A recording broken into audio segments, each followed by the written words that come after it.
Bonsoir Dominique Delorme. Bonsoir. Merci d'être avec nous sur BFM Lyon. Vous avez dévoilé ce matin le programme des Nuits de Fourvière, de retour du 31 mai au 28 juillet prochain. 131 représentations prévues cette année. Vous avez encore une fois du beau monde au programme, au Théâtre Antique notamment. Michel Polnareff, Zazie, Benjamin Biolay, Ben Harper, Imani, Bernard Lavilliers, la Lyonnaise Pomme.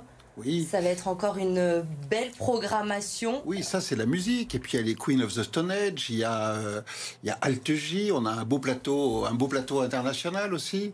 Et bien entendu, les Nuits de Fourvière. La tradition des Nuits de Fourvière, c'est la pluridisciplinarité avec le théâtre, la danse et toutes les formes de musique, parce on partira en Italie. C'est que Lyon est un peu une ville italienne, grande communauté italienne. Vinicio Capossela va traverser les Alpes et venir une soirée chez nous. Et puis on aura les Grecs avec une nuit consacrée au rebetiko. Donc c'est vraiment... Ce sera au théâtre de l'Odéon. Au théâtre de l'Odéon, le deuxième théâtre gallo-romain. Oui, les Nuits de Fourvière, en fait, c'est du sommet de la colline, on peut regarder le monde entier. Voilà, et c'est une porte ouverte sur le monde entier. Il y a une artiste aussi qui va être très attendue cette année. Elle est lyonnaise. Ça fait un moment qu'on ne l'avait pas vue. C'est Florence Foresti qui va investir le théâtre pendant 5 soirs. Là, c'est sûr, vous ne faites pas de soucis. Les places, elles vont partir comme des petits pains. Alors, 15 000 places, mais on aurait pu en mettre 30 000. Mais il faut laisser un petit peu de place aux autres. Il faut de la diversité dans la programmation. Et Florence Foresti, qui est une habituée maintenant de Fourvière, et quand elle vient, on lui ouvre grand le plateau, puisqu'elle est à la fois d'ici et de partout, puisqu'elle est acclamée partout. Elle fait une tournée absolument incroyable. Et pour vous dire, même quand elle a annoncé sa tournée, Lyon n'était pas annoncé, et tout le monde était horrifié. Donc il a fallu qu'en décembre, on lâche 7500 places pour montrer qu'elle était quand même à Lyon. Donc on avait un peu dévoilé. C'est vrai qu'on connaissait déjà quelques noms. Les têtes d'affiche, on en parle évidemment, mais je sais que ça vous tient à cœur, vous l'avez évoqué à l'instant. Les Nuits de Fourvière, ça ne se résume pas non plus à ces têtes d'affiche. Oui, alors on va ouvrir le festival avec un spectacle de danse, hommage à la musique rock, avec Philippe de Coufflet. Vous savez, Philippe de Coufflet, c'est lui qui a réinventé les spectacles d'ouverture des Jeux Olympiques avec le grand spectacle de 1992 pour l'ouverture des Jeux Olympiques d'Albertville. Depuis, il fait une carrière internationale éblouissante. Il a été vu par plus d'1 milliard de personnes pour ce spectacle et maintenant il est connu partout. C'était très difficile de l'avoir à Fourvière. Ça fait 20 ans que je l'attends. Il va ouvrir avec Stéréo Deluxe un spectacle de danse dédié au rock'n'roll.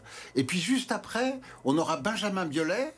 Pas Benjamin Biolay, oui, on aura Benjamin Biolay. Il est là, mais, deux soirs. Mais en danse, on aura Benjamin Millepied, qui a appris la danse au Conservatoire supérieur de musique de Lyon, voilà, qui sera accompagné d'Alexandre Tarot. Alors, c'est rigolo, cet immense pianiste enfant rêvait d'être chorégraphe et ce chorégraphe rêvait d'être pianiste. Ils ne pouvaient que se rencontrer. Voilà, les deux se retrouvent et on va faire la création mondiale de leur spectacle, Une Still Life, qui partira ensuite au Théâtre des Champs-Élysées en juillet à Paris et après dans le monde entier. Mais ils nous ont offert la création mondiale de cet immense rendez-vous entre Alexandre Tarot et Benjamin Millepied. Il va y avoir aussi dans cette édition énormément de théâtre un peu partout dans Lyon parce que les Nuits de Fourvière, ce n'est pas seulement le théâtre antique de Fourvière. Oui. Alors on sera à l'Opéra de Lyon, sur le Grand Plateau, pour un opéra de théâtre de masques avec un ensemble de musique autrichien qui s'appelle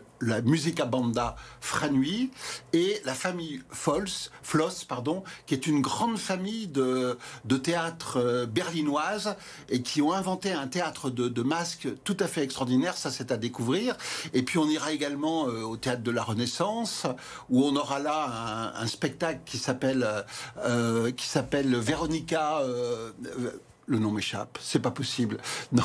Je vais pas pouvoir vous aider en plus. Vous pouvez pas mes excuses, je l'ai pas noté. Voilà. Mais on va sur le site des Nuits de Fourvière, il y a toute la programmation.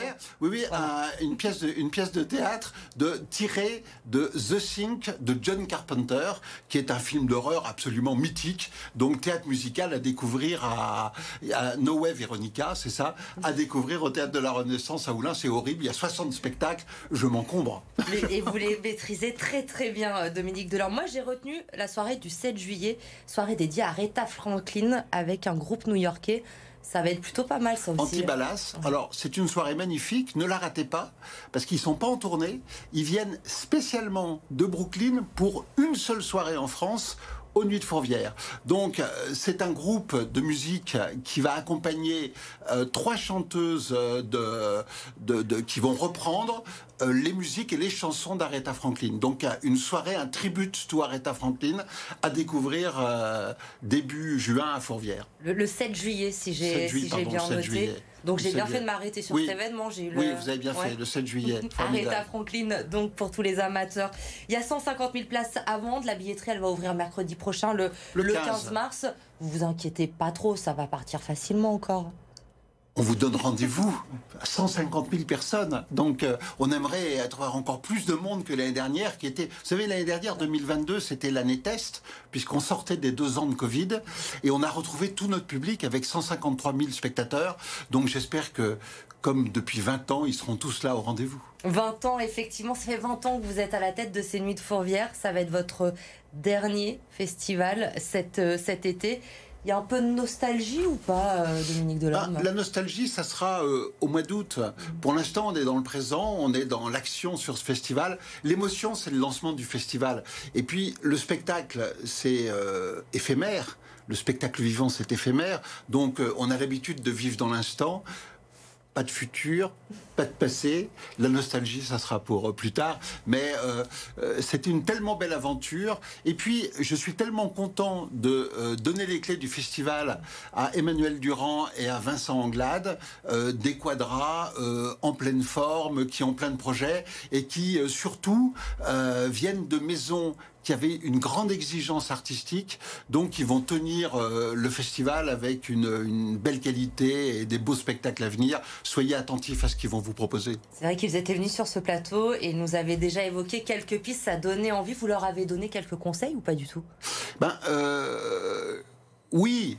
Non, oui, non, il faut qu'ils découvrent. Non mais en fait, on a prévu ça depuis quand même un moment et l'idée c'est qu'on fasse à partir du 1er, ils arrivent le 1er avril et on va faire ensemble cette édition et on va se passer parce que festival, hein, il y a 500 salariés, il y a beaucoup de partenaires, il y a des habitudes de travail et il va falloir qu'ils découvrent tout ça en même temps, même s'ils viennent d'institutions qui étaient somme toute fort différentes. Il va falloir qu'ils découvrent, d'accord ? Et puis surtout, ils arrivent là, parce que maintenant, on prépare 2024. Vous savez qu'à la fin du festival, le 31 juillet, on doit connaître normalement 60-70% de l'édition suivante.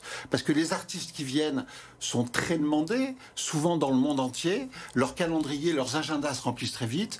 Donc il faut être là très tôt, très présent sur les rendez-vous avec eux pour préparer cette future édition. Une dernière question, Dominique Delorme. Vous me l'avez dit, j'ai compris. Vous êtes dans le présent, ni dans le passé, ni dans le futur. Mais je vais vous demander quand même de vous replonger un peu dans le passé ce soir pour me donner peut-être votre plus beau souvenir de ces 20 ans à la tête des Nuits de Fourvière. C'est difficile. Le plus beau souvenir, c'est quand on m'a donné les clés en 2003. Ça, c'est formidable.